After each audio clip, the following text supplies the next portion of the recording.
यहाँदेखि उताको जीवन पनि प्रभु यो नातिको जीवनबाट चाहिँ तपाईँको महिमाको कामहरू हुनुपर्छ।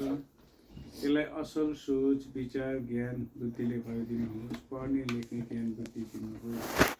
किनभने प्रभु यो नातिको पढाइको क्षेत्रहरू पनि तपाईँको महिमाको कामहरू हुनुपर्छ। प्रभु तपाईँलाई धन्यवाद छ। अनि जसरी प्रभु आज यसको जन्म लक्ष्यको यो दिन समय प्रभु तपाईँले मिलाइदिनु भयो। यो केक यसरी हाम्रो माझमा सजाइएको छ।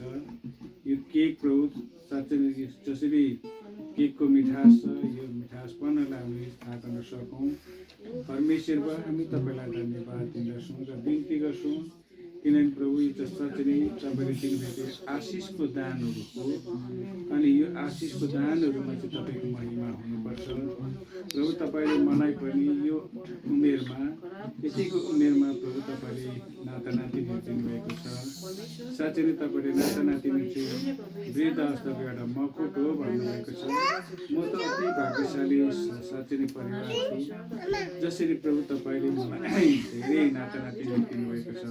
साँच्चै नै यो सबै नाता नातिनीलाई प्रभु तपाईँको रगतमा म सुरक्षित माग्छु र विशेष प्रार्थना गर्दछु। घरमा पारिरहनु रहेको नानी कृष्ण छ, इभान छ प्रभु। अनि सत्य प्रभु तपाईँलाई बिन्ती गर्दछु नानी अभियानको लागि, नाति ड्रिलको लागि, नानी आनियाको लागि, नातिनी रिन्चेनको लागि, छुन्डेनको लागि, यो सबै नाता नातिनी चाहिँ प्रभु तपाईँले दिनुभएको मेरो चाहिँ मलाई चाहिँ प्रभु एउटा वृद्ध अवस्थाको मौका हो भनेर प्रभु तपाईँले घोषित गर्नुभएको छ र तपाईँको वचनलाई हामी थाहा गर्दछौँ। प्रभु परमेश्वरमा तपाईँलाई धन्यवाद छ।